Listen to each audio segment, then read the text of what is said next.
As it stands now, the Florida basketball team will not be in the NCAA tournament. Their best win is at home against Butler, who, by the way, is not ranked. Hey, plenty of good losses, though. What's been weird about this season for Florida is that the losses, they've all been predicted. No, not by you or me watching from the stands or the couch. Instead by the guy that you know is supposed to prevent said losses. Kayvon said that a couple bad practices before this game, he thought. Did you see that? Oh, really? Yeah. That, no idea. We weren't very good in shoot-around this morning. Didn't make any shots. You feel like you're dragging these guys a little bit? Didn't get better this week. South Carolina out-prepared us. And that's not a sign of a great team? We didn't have a lot of maturity this week after coming off the performance we played against Butler. We know what we're getting from Kavarius, Andrew Nembhard, and Noah Locke every day. Beyond that, it's a crapshoot. Quote, "We didn't get better this week. South Carolina out-prepared us." Isn't that's your job, right? Mike White isn't going anywhere. He has a top 10 recruiting class in 2019, but saying you have to drag a crapshoot of a team around all week before a game sure screams NIT to me.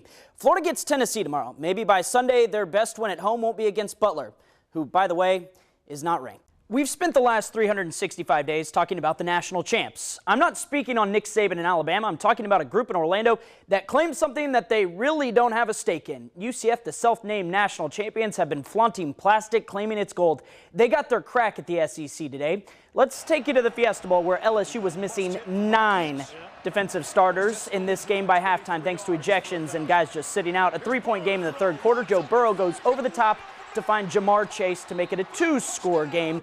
LSU really should have broken this game open, but mistake after mistake kept the Knights in it. And I'll tell you, I'll give them this. The boys in black and gold, they are resilient. With less than a minute left, they trailed by just 1 score, had a chance to tie the game, but it wasn't to be. LSU wins 40-32. While the score was close, the game was not. 555 yards of offense for LSU, 250 for UCF. LSU settled for 4 field goals, all less than 28 yards. It was fun. It was nice. UCF caught lightning in a bottle for 25 straight games. What they've done is a feat. But college football, it's cyclical. Teams like USF, Rutgers, Houston, Boise State have all made similar runs and then went back to their regular scheduled programming. I don't know what UCF's future holds, but I know without attempting to play an ACC or SEC-like schedule and bringing in a 50th ranked recruiting class every year, it's going to be very tough for their cases to ever hold a real national championship trophy. There's a new term in college football. It starts with a T. It's not targeting. It's transfer portal. To me, I envision this magical hat like Harry Potter college athletes put their name into. Gryffindor. Can't wait.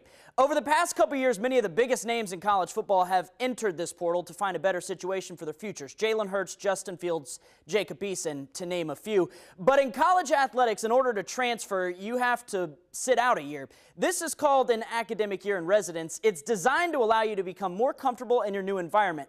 Comfortable in your new environment. You mean how Manny Diaz became comfortable as Temple's head coach for all of 18 days? Or Cliff Kingsbury, who went to USC for just a month?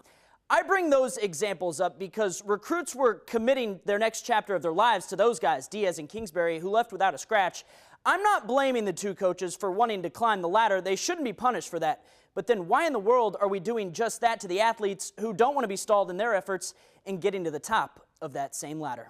The year 2009, Urban Meyer, the head coach at the University of Florida. He hires a grad assistant, Zach Smith, whose grandfather, one of Urban's mentors. Zach is arrested for aggravated battery on a pregnant woman, his wife, after throwing her into a wall in Gainesville, Florida. Urban was aware. This is what he said.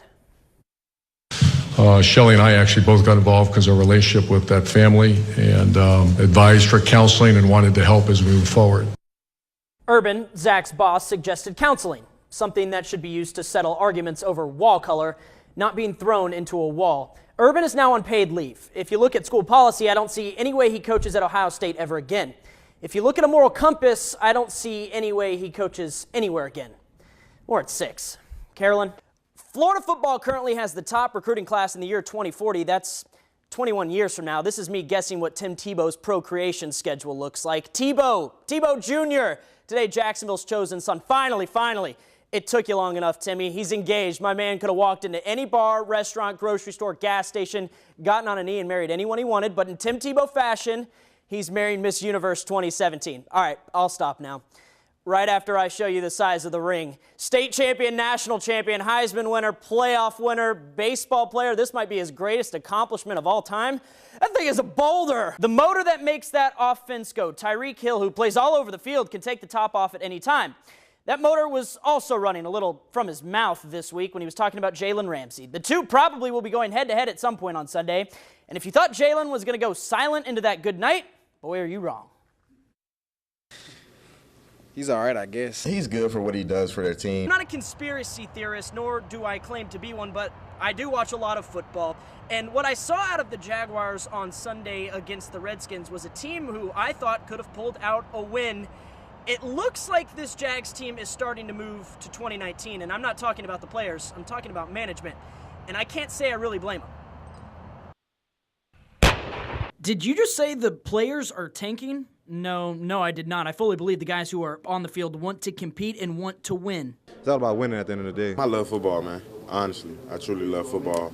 It's tough, but at the same time, you're playing for your brother next to you. But you're telling me, in a close game, crunch time, the best offensive weapon this team has, Leonard Fournette, got one touch in the third quarter? No.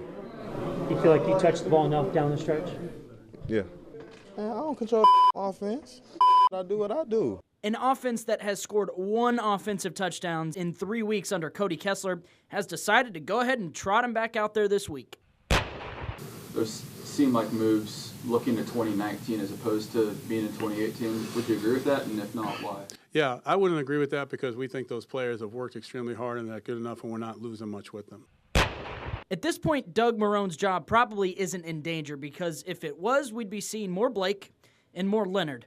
As it stands now, the Jags do have a top 5 pick. Unless something changes, they'll have an opportunity to go after a franchise quarterback. I'm more worried about making sure everybody moves this program in the right direction.